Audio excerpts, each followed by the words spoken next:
Welcome back into the Rowdy Studio, and I am sitting alongside Jerry Caldwell, General Manager of Bristol Motor Speedway. Thanks for stopping by. Thanks for letting me come by. Yeah, man. Well, you guys got a little race coming up, huh? Hey, it's Tennessee, NASCAR's version of March Madness, you know?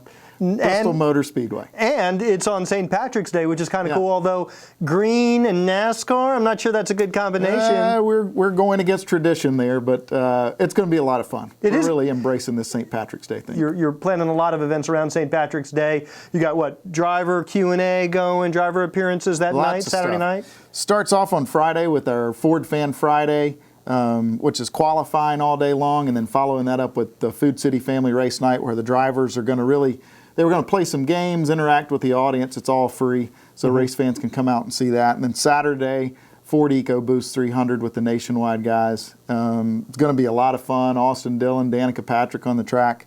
Follow that up with the K&N race. Some of these guys, Travis Pastrana, Chase Elliott. It's going to be really interesting for them to see the track the first time. So Saturday, you can go to the Nationwide race. Yep. Austin Dillon, Danica Patrick. Then you can go to the K&N race. Travis Pastrana, Chase Elliott. That's one afternoon of racing. That is. And then we're going to follow that up with, if you've been to the race or have a ticket for the next day, you can come join us for our St. Patrick's Day celebration. And the host of that is none other than Norm from Cheers, George Wendt. Excellent. Yeah. Norm! Where everybody knows your name. Absolutely. Now, this is cool because Travis Pastrana, Chase Elliott, Austin Dillon, a lot of young guns taken to the track at Bristol Motor Speedway. I've had the opportunity recently to sit down with both Chase Elliott and Austin Dillon. I think the future of our sport is in good hands. It is. I was really excited meeting these guys. They are so genuine, passionate about this sport. They've got a real love for racing, and I agree with you. I'm really excited about what the future holds for our sport. And Travis Pastrana, will this be his first time back on a NASCAR track? Yes, first of the season. Yeah.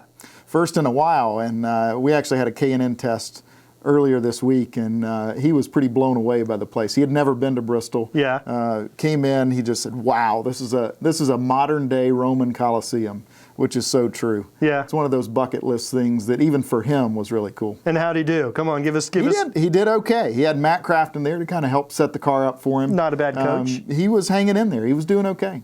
And then, of course, the main event on Sunday, my son's birthday. Thank you for scheduling it. Absolutely. To celebrate my son's 9th birthday. Now, Bristol Motor Speedway, obviously iconic, legendary track, and for a long time, Bristol was one of those places you couldn't get a ticket. That's right. I mean, it was just, you could not get a ticket. That's right. Things have changed a little bit, and tickets are now available, perhaps to the extent that maybe you don't want them to be, but Right. Are things turning around economically as a track promoter? Yeah, that's what we're hearing from the race fans. You know, it was kind of a perfect storm thing that hit them. It's gas prices and the economy. Those things are coming around. Still some challenges with the gas prices, but the economy's coming around.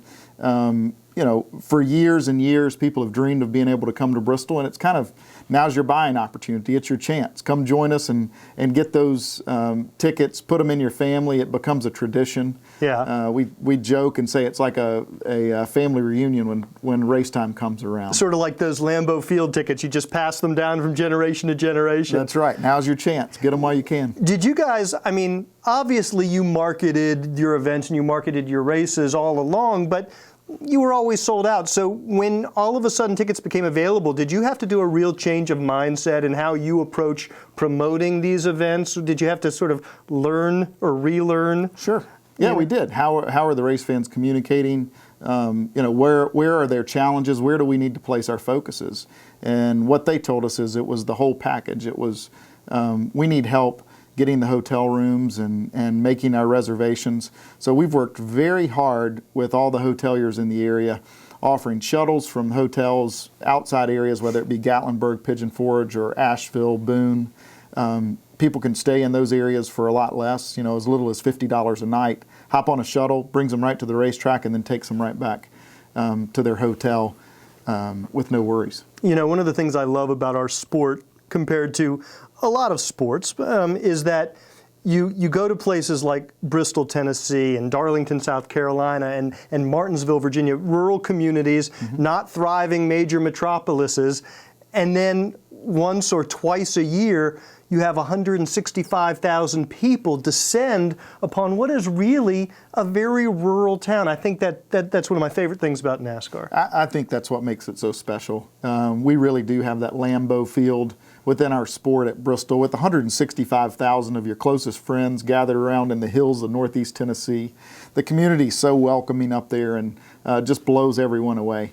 And it's one of those bucket list things that folks just want to do. And I imagine the economic impact the Speedway has on the area is pretty important. It's huge. And the community does a great job of really embracing all that is NASCAR and welcoming those folks in with open arms, always willing to help us out at the Speedway. So we're in a very special place. All right, well, this is Jerry Caldwell, General Manager of Bristol Motor Speedway. Tickets are still available for the entire race weekend, nationwide and K&N races on the 17th of March, and the Food City 500, right. 20th anniversary of the Food City 500. Yeah, that's kind of amazing. Yeah. A title sponsor for how many years? 20 years, second longest running in the sport. Wow, that's quite a relationship you guys have forged there. They're special folks. We'll flash up the phone number, the website. If you're still looking for tickets at Bristol Motor Speedway, they are available. Rowdy.com. Say it like it is. Say what like it is? Rowdy.com.